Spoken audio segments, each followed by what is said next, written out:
ebituukiddwako. Muzeeyi wuyo akulembedde ne bendera ng'adduka emisinde okulaba ng'atutuusa ku buwanguzi. Ye Ssaabalwanyi, ye Ssaabawanguzi, Jeno Yoweri Kaguta Museveni. Bendera yeeyo eya bbaasi yaffe NRM oye! Thank you very much.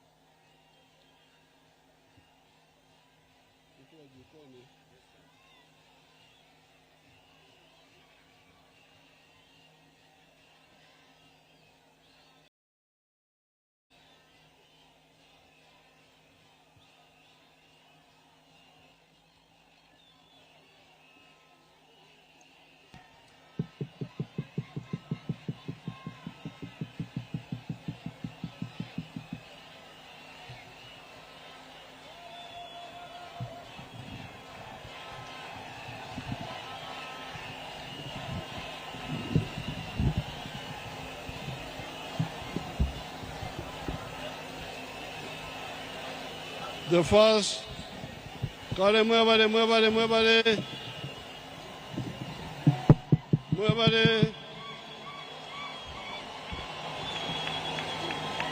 Kale muebale. I greet all of you. Mbaramusiza mwena. Mwena mbaramusiza.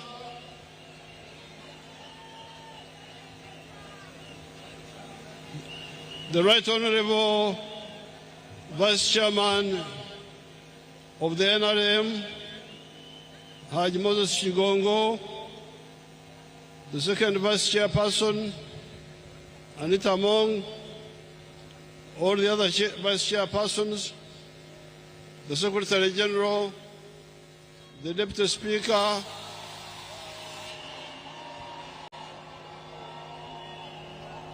the Deputy Speaker of Parliament, the Right Honorable Prime Minister, all the other leaders, members of SEC, members of NEC, members of the National Conference, all the leaders of the NRM who are here, and the supporters. I greet you, all of you.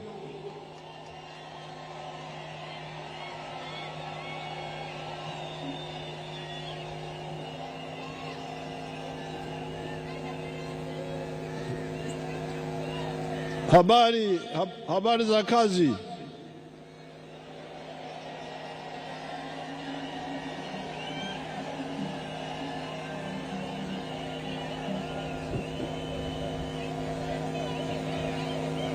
First of all, I want to thank all of you for supporting my candidature.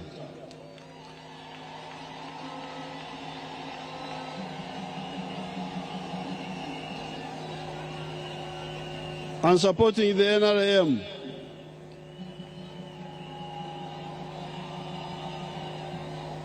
I would like somebody who knows Uganda well to translate, because so that my people in Uganda here can hear.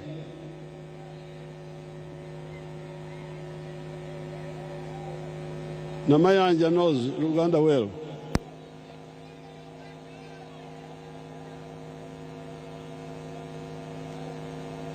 I want to thank all of you, the NRM membership, for supporting my candidature. President yebaza mwenna bamemba ba NRM olw'okuwagira okwesimbawo kwe.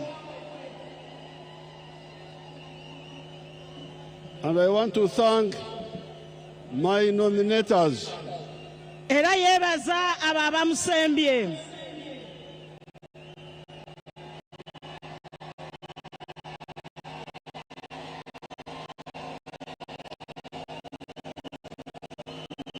My young brother, Dr. Gunda, yebaza mutowe Rugunda, Dr. Gunda, and my granddaughter Charity. n'omuzukulu Charity.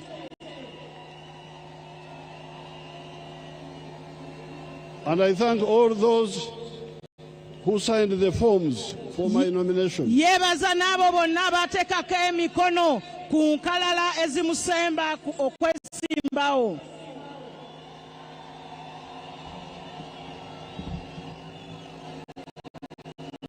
I also thank you, all of you, for turning up in such big numbers for this rally. Namwe abeebaza mwenna okujja mu bungi bwe muti nga muvudde ebule n'ebweya. You have shown the strength of the NRM. Mulaze amaanyi NRM gerina. Tebakuulidde muzindaalo guvuddewo. Okujja kwammwe omuzindaalo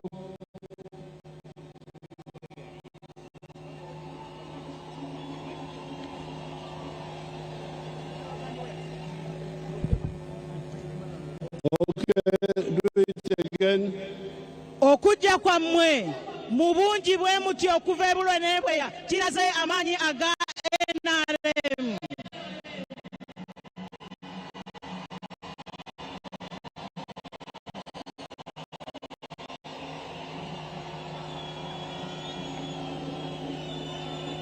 Now, and I want to thank the religious leaders for the wonderful prayers they gave here. Era ayagala okwebaza bannaddiini olw'essaala ezennungi ennyo ze batusabidde wano.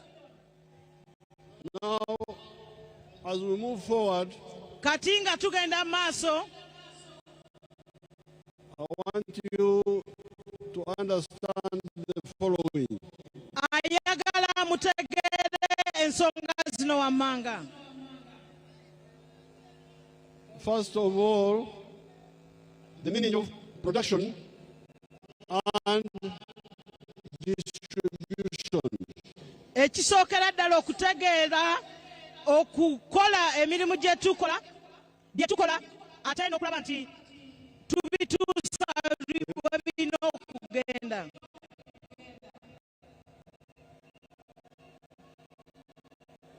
Okutegeera emirimu gye tukola n'ebivaamu ate n'engeri gye tubigabamu oba gye tugabula. Okukola n'okugabula. Production and distribution. Put it in better Uganda. Ebintu bye tukola ate n'engeri gye tubisaasaanyaamu gye tubituusa ku babyetaaga. Now, with the production,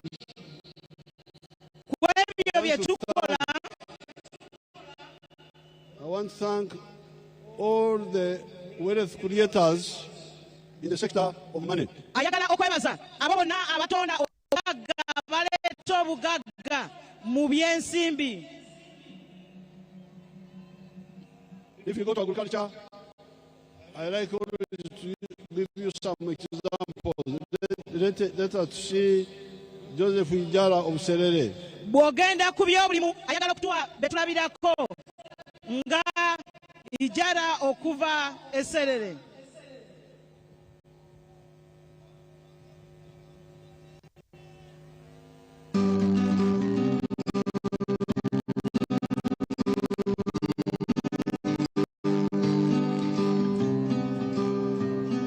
Hello, my name is Joseph Ijala.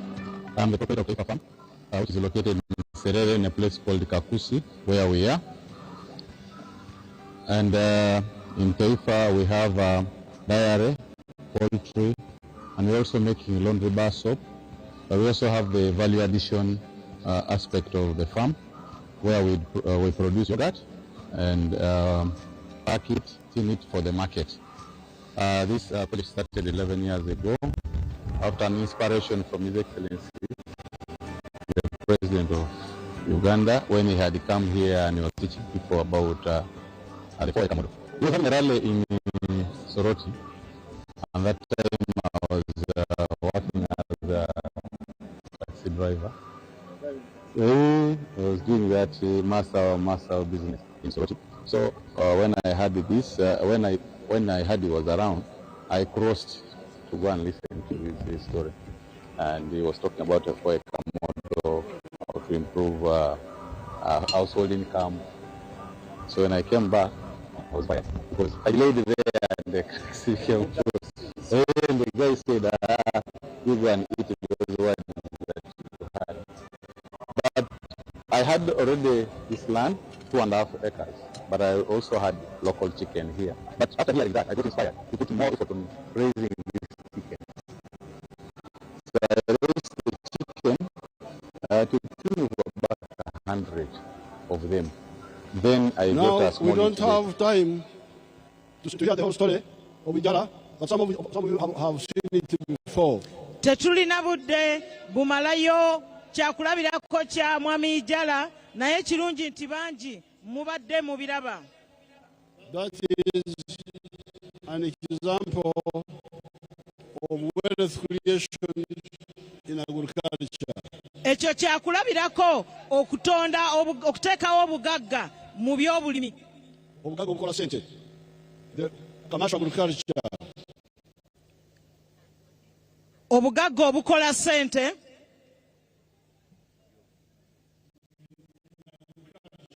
Obugagga obukola sente okuyita mu byobulimi.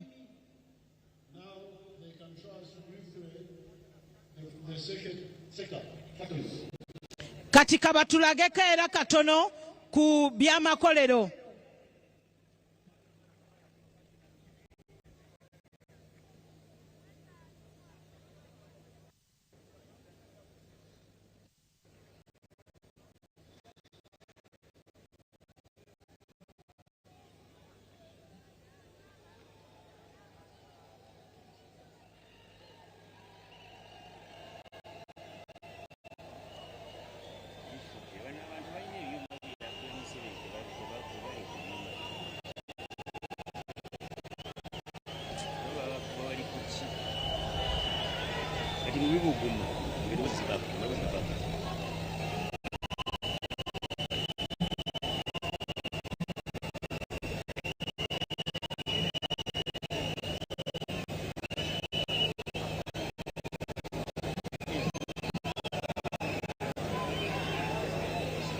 Our factory quality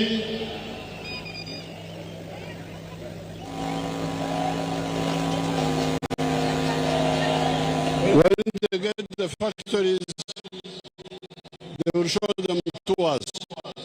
Aba factory we banaabifuna bajja kuba babitulaga. That is the second sector of wealth creation. Eyo yengeri endala eleeta obugagga. Ke kabondo akalala akaleeta obugagga.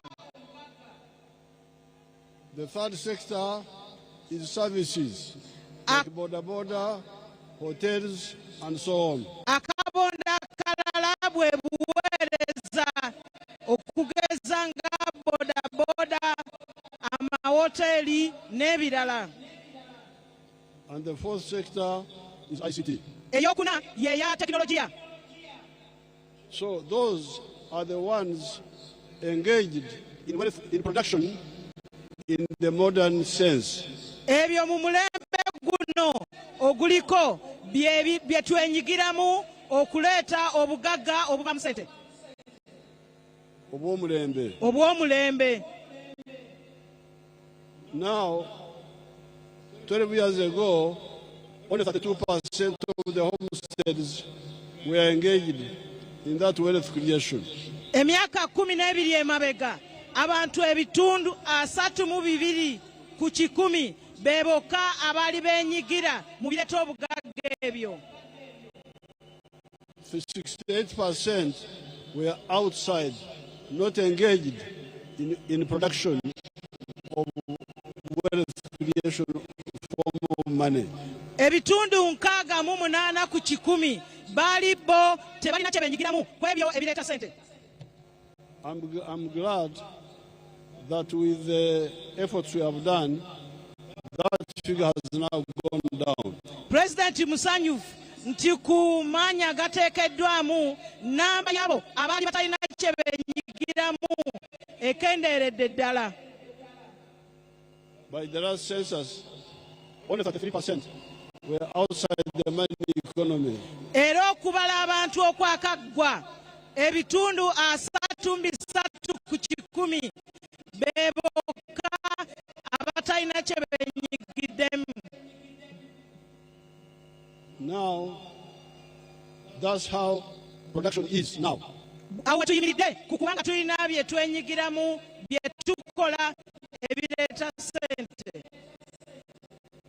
And it is those wealth creators who give us what to distribute. Abo abatondawo obugagga obwo abaleeta obugagga obwo be batuwa ate bye tuweereza oba bye tusaasaanya. When we talk of roads, the money we use is by these people. Bwe twogera ku nguudo ssente ze tukozesa bantu abo be bazireeta. When we talk of schools, of health centers, everything, of security, of defense, these are the wealth creators who create money that we use. Bwe twogera ku by'obulamu, ku by'amasomero, ebyokwerinda n'obutebenkevu, abantu abo be baleeta ssente ze tukozesa. Therefore, I am now appealing to the 33% to join so that they also create wealth in a modern way. President yakuba mulanga eri ebitundu ebyo 33 ku 100 okwenyigira mu bintu ebyo ebireeta obugagga mu nkola eno ey'omulembe. And this is what guides our slogan of protecting the gains, but also achieving a qualitative leap forward. Ekyo kwe kuva omulamwa kwe tugenda okutambulira okugamba nti tunyweza ebyo bye tutuuseeko ate. Now you can see the wealth of the factories. Kaakati mulaba ku TV zaffe ezo amafactory agabadde googerwako.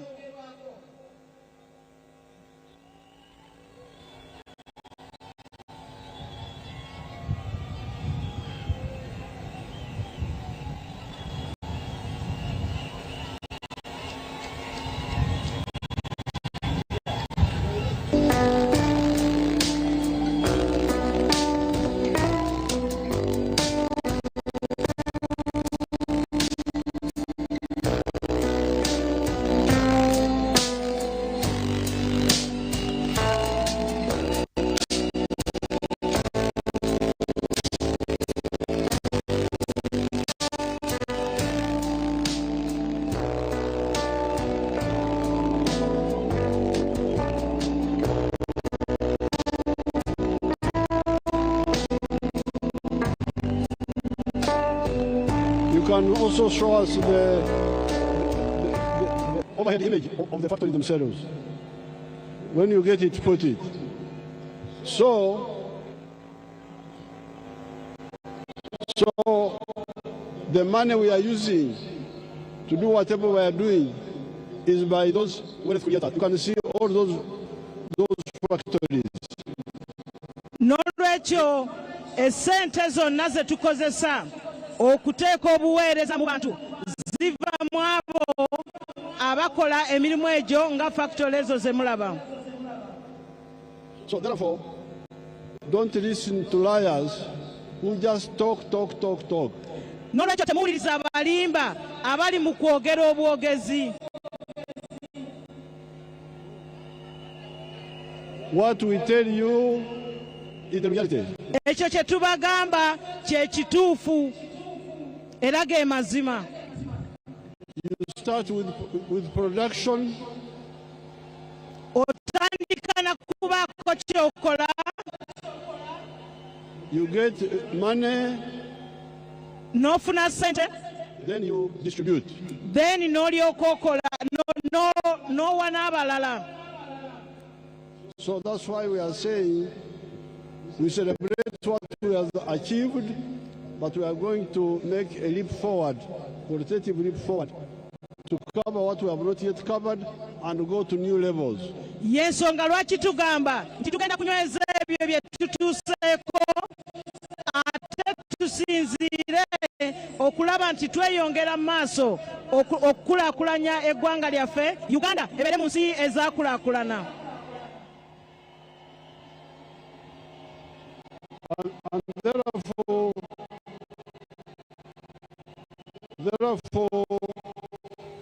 nobody should say that me, I have not yet gained anything.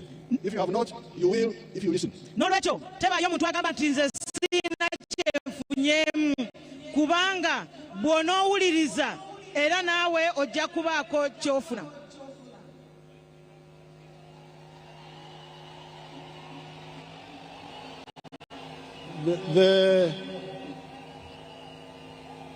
The witness of those people are people who listen to the message.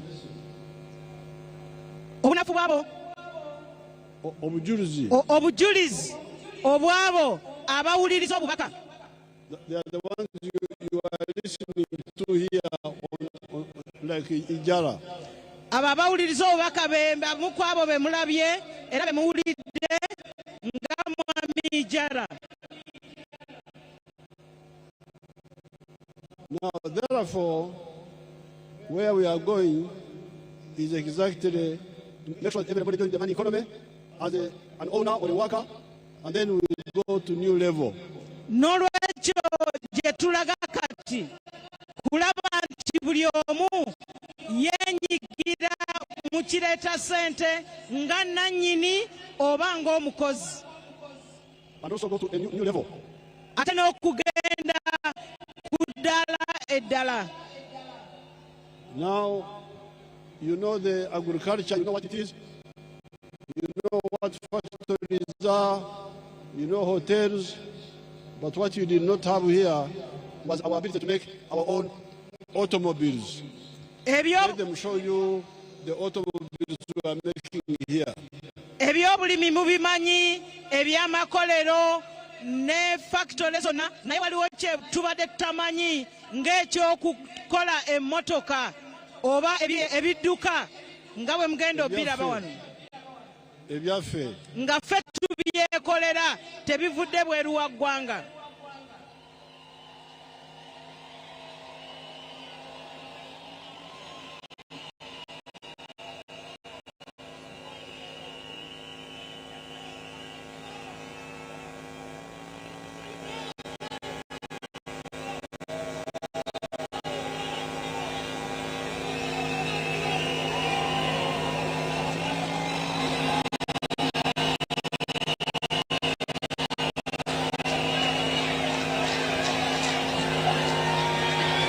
Those buses you see are all built here in Jinja.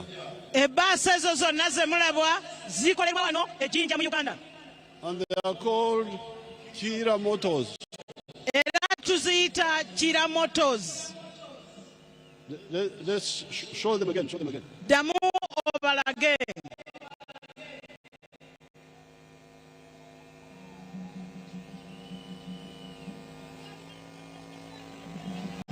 So therefore, when we say we protect the gains, but also make a qualitative leap forward, that's what we are talking about. Nolwekyo bwe tugamba nti tulina okunyweza ebyo ebituukiddwako ate nga bwe tugenda mu maaso ekyo kye kitegeeza. And when we launch the manifesto, we shall give details of all this. Bwe tunaaba tutongoza manifesto yaffe tujja kubawa akawonvu n'akaga ku ekyo kye twogerako.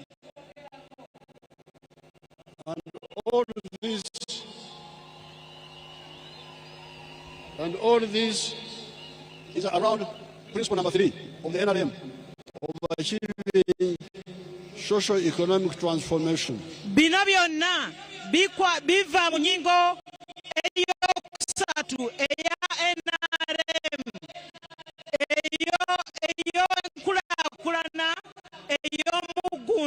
eri bannayuganda bonna. You need to become modern people. Mulina okubeera abantu ab'omulembe. And in order to support you in this coming Sanja, to achieve that, we have a number of programs. Era mukubayambako okutuukiriza ebyo tulina programs nyingi ez'enjawulo.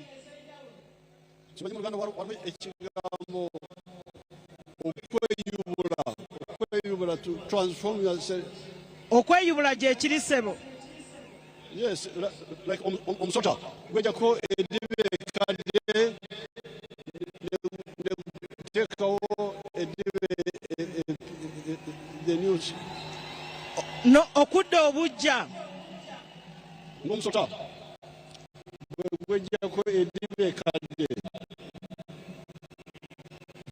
Put it in better Uganda. Tugenda kweyubula ng'omusota bwe gweyubula ne gujjako eddiba erikaddiye n'olaba eddiba eppya ate nga ddungi.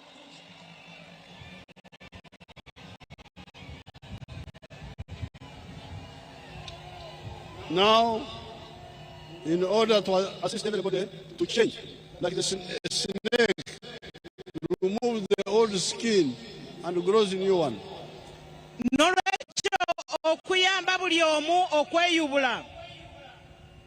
We are going to, number one, maintain PDM. Tugenda kulaba nti PDM esigalawo.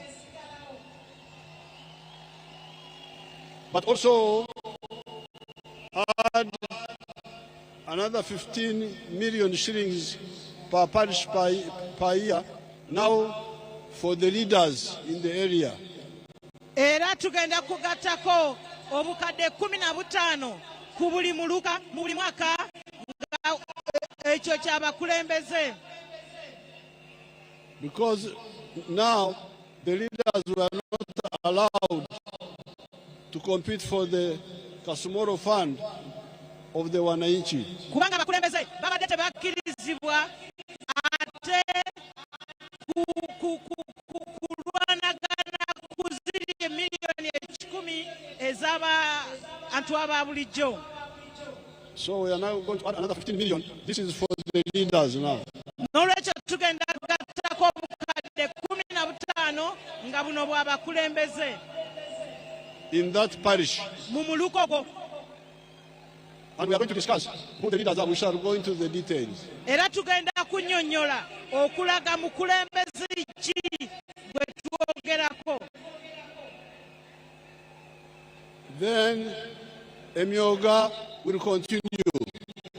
N'emyoga gigenda kwongera ogenda maaso.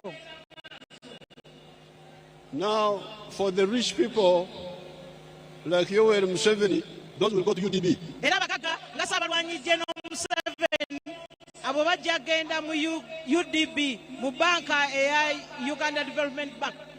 There is also money there for them. Eyo nayo eriyo sente zaabwe. But we are going to start a new nsawo for fisheries, for fishermen. Era tugenda kutandikawo ensawo empya ng'eyo y'abavubi. In the landing areas. Eyo ku myalo. Because we found that the money you need to start as a fisher person is more than what is under PDM now. Kubanga tukizudde nti sente ze mwetaaga ng'abavubi zisinga kwezo ze tulina mu PDM. So we shall create their own landing area by landing area, their own fund. N'olwekyo wagenda kutondebwawo ensawo ey'abavubi okuva ku buli mwalo. I want to bring back my idea, which I had brought many years ago. Agenda komyawo ensonga gye yaleetako emabegako. I had brought an idea that a university graduate who has left university and has not got a job for 2 years should go to a certain fund where he can borrow and start his own or her own. Yali yaleeta ekirowoozo nti omuntu amaze okusoma ku yunivasite n'amala emyaka 2 nga tannafuna mulimu nga agenda kuba nga alina wajja okubaako omulimu gw'atandikawo. We are going to create a fund for university graduates who have not got a job for 2 years. Wagenda kutandikibwawo ensako ey'abamaze yunivasite abalina diguri basobole okuba nga batandikawo emirimu. We have already started the ghetto funds. Tumaze okutandikawo ensako y'abageto. We have already handled the groups of Kampala. Tumaze okukola ku gurupu z'e Kampala. We have dealt the groups of Mbale. Gurupu z'e Mbale. We need to do with the groups of Jinja. Tugenda ku z'e Jinja. And other ghetto groups. Ne ghetto groups n'ebibiina by'abageto ebirala byonna mu ggwanga. They will have their own nsawos. Nabo bagenda kubeera n'ensako yabwe. Then the borders. Kati okwo kwogatta aba boda. The ones of Kampala, we have already dealt with them. Aba Kampala abo bo bamaze okukolebwako. I was able to put 10 billion for their groups. Era yataddewo obuwumbi 10 mu nsawo yaabwe. We are also going to deal with the other groups at the right time. Era ekiseera nga kituuse ne groups endala nazo zigenda kukolebwako.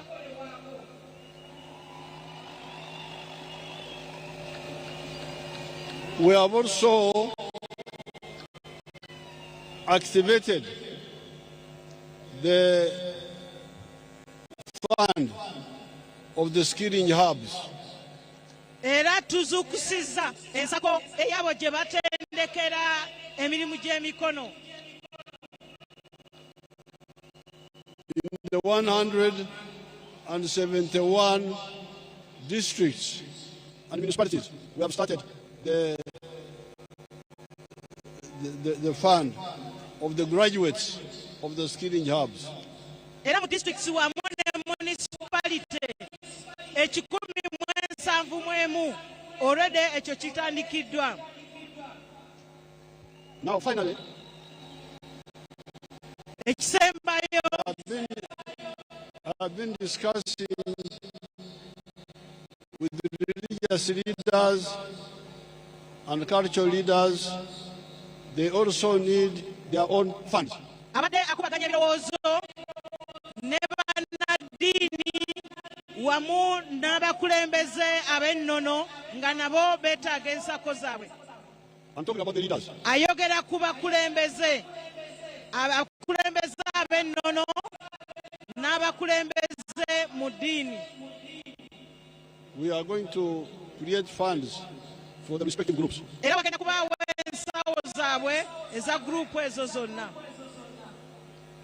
according to their groups. Okusinziira ku gurupu zaabwe ez'enjawulo. This will be for the leaders. The other people can go to the parish because they all have a parish. Ensako eno egenda kubeera y'abakulembeze ab'ennono ne bannaddiini naye ffe abakkiriza n'abantu ebitundu ebyenjawulo tujja kuba nga tugenda miruka gyaffe ku parish development model ne programs endala. Now, all this is to ensure that nobody is left behind. Kino kyonna bino byonna bigendererwa okulaba nti tewali asigala mabega.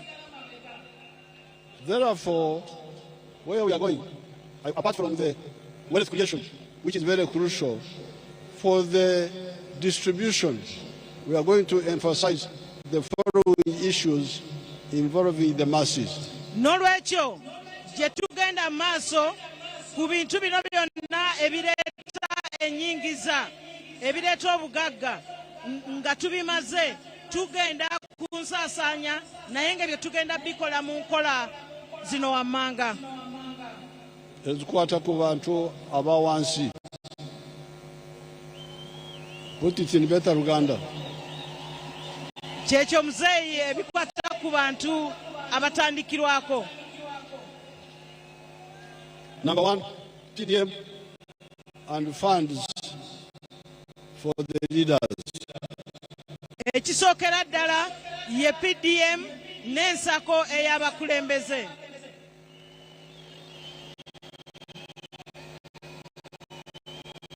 Number two, drugs in the health centers. Ekyokubiri eddagala mu malwaliro. We are going to fight against the theft of drugs in the health centers.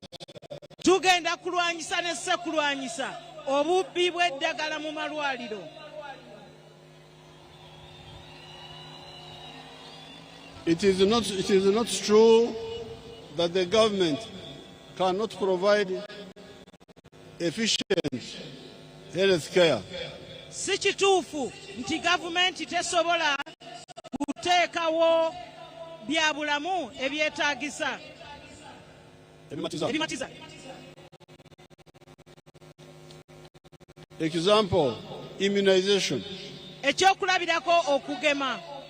Immunization is working very well. Okugema kutambula bulungi nnyo. That's why I don't see anybody with the polio here. Yensonga lwaki wano talabawo muntu yenna ayina polio. Because all these are NRM children. Kubanga abali wano bonna baana b'NRM. The ones of polio were the UPC ones. Abo abalina polio be bali mu mulembe guli ogwa UPC. So, if immunization can work well, all the other efforts can also work well. N'olwekyo bwe kibanga okugemebwa oba okugema kutambula bulungi n'ebirala byonna biteekeddwa okuba nga bitambula bulungi. The third effort is fighting crime. Ensonga ey'okusatu kulwanyisa obumenyi bw'amateeka. There is peace in the country. Waliwo emirembe mu ggwanga. Nobody can bring war here. Tewali akyayinza kuleeta lutalo wano. Because NRM will destroy him. Kubanga NRM ejja musaanyaawo. The UPDF will destroy him. Ejje lya UPDF lijja kumusaanyaawo. But crime is there. Naye obumenyi bw'amateeka weebuli. And this is where you, the leaders of the NRM, in your structures, you need to supervise your areas and ensure that the police people do their work. N'olwekyo mmwe abakulembeze b'NRM mulina okubeera bannampala mu bitundu byammwe nga mubirondoola okulaba nti obumenyi bw'amateeka buno bukolebwako. That the police do their work. Nti poliisi mulina okulaba era okulondoola okulaba nti poliisi ekola omulimu gwayo. And if they don't do their work, they are held accountable. Era bwe baba tebakoze mulimu gwabwe baba bavunaanibwa. The fourth area are the roads. The tarmac roads and the Maram roads. Ensonga y'okuna ge makubo. Amakubo agakolas n'agattaka. We are going to ensure that the laxity of allowing the tarmac road to first deteriorate, and then you come to repair it when it has already developed potholes, like the road from Mitiana to Mubende to Fort Porto, will not happen again. Tugenda kufuba okulaba nti obulagajjavu obubeerawo ne lumala okuyenjebuka ng'oluguudo olw'emiti ya Namubende ekyo kigenda kuba nga tekiddamu kubeerawo.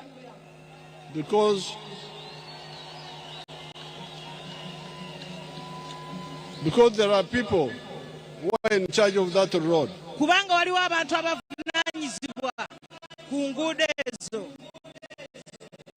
How does it come that a road which was very good can deteriorate and then become later when it is already impossible? Kinzika kitya okuba nti oluguudo olwali olulungi lwonooneka okutuuka ku seryo nga terusobola na kuyitwamu. But all of us must also be clear in our heads. Naye naffe ffenna tulina okubeera Clear. tulina okuba nga tulina obutangaavu about the issue of privatization. ku nsonga yaki kye tusoosoowaza.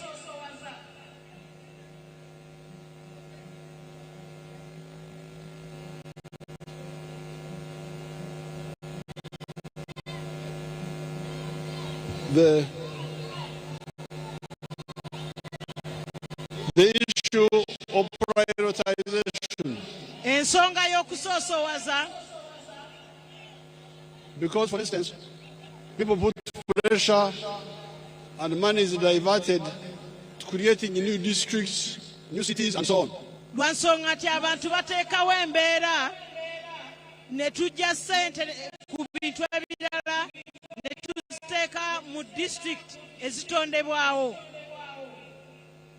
So, instead of first ensuring that the basics are done first, the roads are done first before you do any other thing. N'olwekyo tulina okulaba nti tusooka ne tukola enguudo nga tetunnakola birala byonna. Now, this pressure, you put money to create new districts, then the roads are deteriorate. What planning is that? N'olwekyo embeera eno gye tuteekawo ne twagala okutondawo districts ng'ate ssente zandikoze ebirala olwo tuba tuteekateeka tutya. So therefore, let us also agree that certain things must be done first before other things come in. N'olwekyo tulina okukkiriziganya nti waliwo bye tusooka okukola ng'ebirala tebinnabakolwako. Pressure for salaries for some of the public servants. Okugeza okuteekawo embeera okwongeza emisaala eri abakozi. So let's first ensure the tarmac roads are all maintained well, the new ones are also done, and the Maram roads are also maintained well. Tusooke tulabe nti enguudo za kolas zikolebwa bulungi n'ezitandikibwawo nga nazo zikolebwako n'emirimu emirala. Because the roads affect everybody. Kubanga enguudo ffenna zitugasa. Whether you are working for the government or doing your own work, private work. Kobenga okola mirimu gya gavumenti oba nga weekolera mirimu gyo. So it's not fair to remove money from the majority interest to the minority interest. N'olwekyo si kya bwenkanya okujja ssente ku kintu ekiyamba abantu abasinga obungi nga kiyamba ekitundu ekitono ddala. Those are some of the pressures that make mistakes coming. Ebyo bye bimu ku pressure gye tuteekawo ekireeta embeera eyo.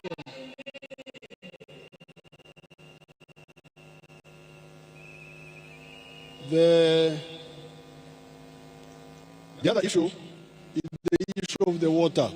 Ensonga endala y'ey'amazzi. Water for clean water in the villages. Amazzi amayonjo mu byalo byaffe. To ensure that there is a safe water source or sources per village. Okulaba nti waliwo amazzi amayonjo mu byalo byaffe. Now finally, the issue of fighting corruption. Ekisembayo y'ensonga y'okulwanyisa obukenuzi.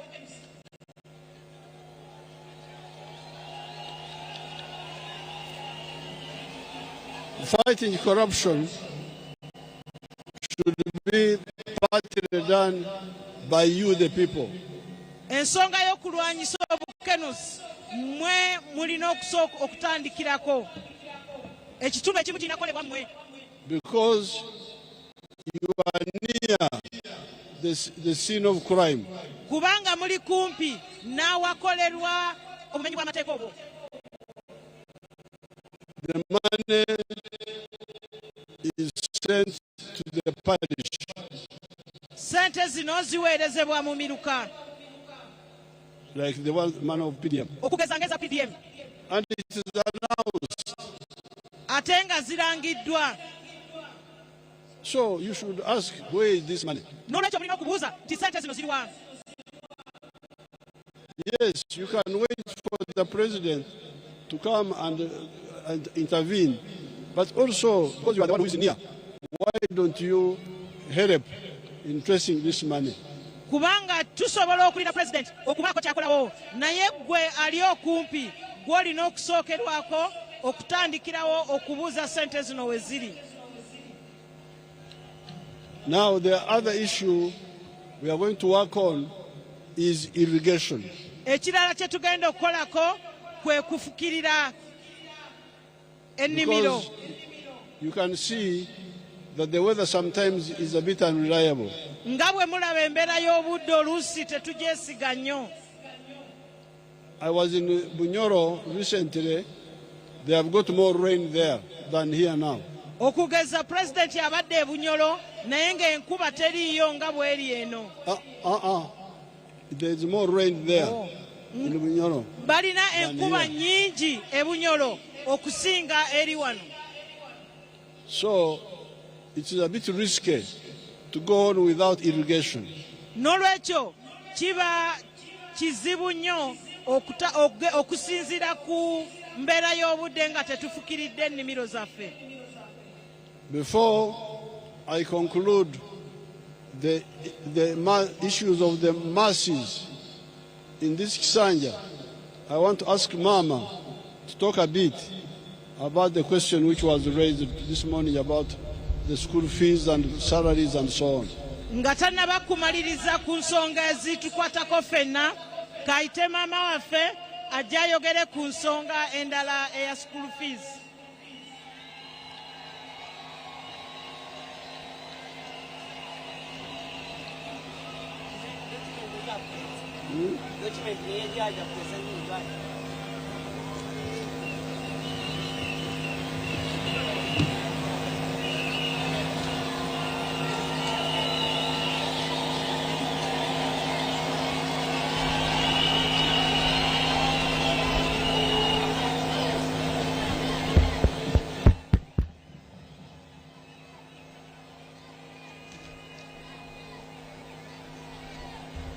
Thank you. Thank you, Your Excellency. Please allow me to stand on today's protocol because I want to just say something brief.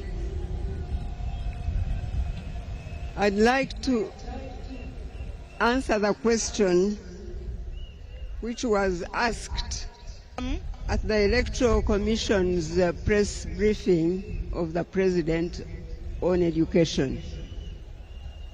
Mama ayina ensonga gy'agenda okuddamu ku byenjigiriza. But I wanted to give you a background Naye kasooke atunnyonnyole kwe kiva.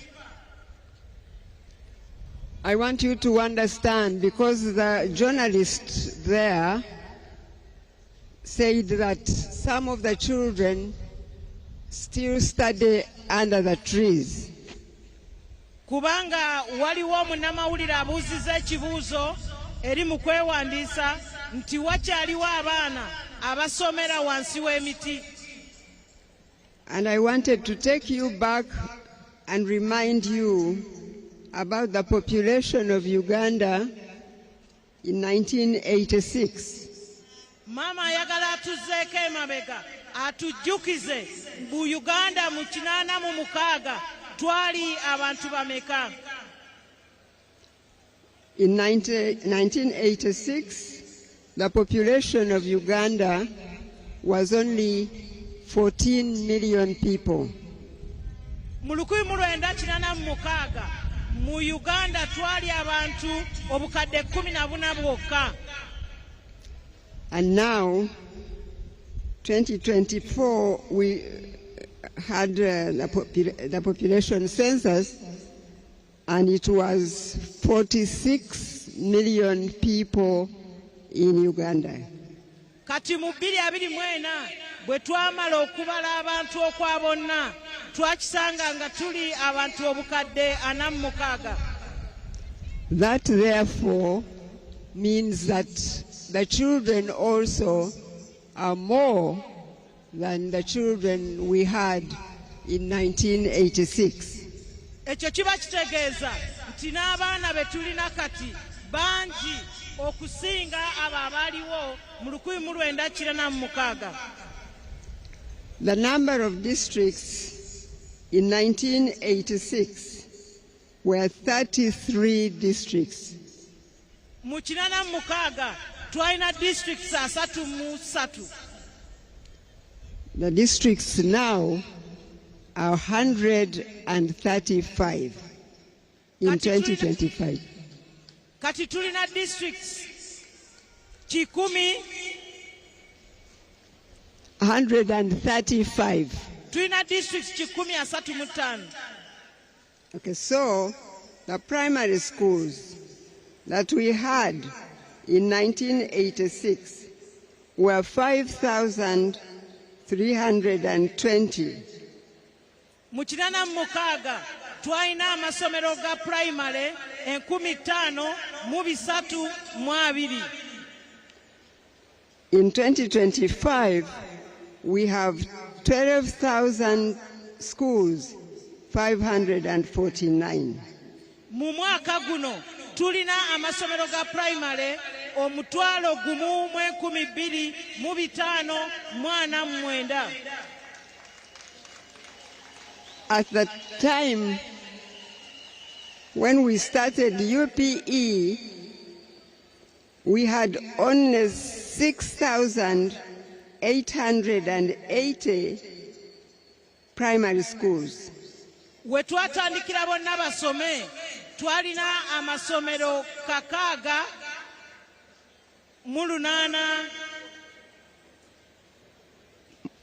6,880.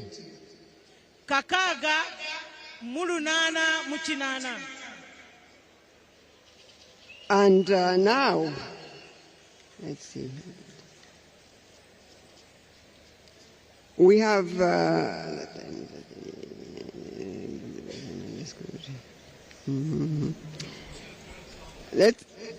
sorry, go there and say it. But in secondary schools, what I'm driving at is to show you why we have some children who still have no schools. Those who are kwe kutunyonyola lwaki tulina abaana abasomera miti. Because now, as I have just said, we have 12,549.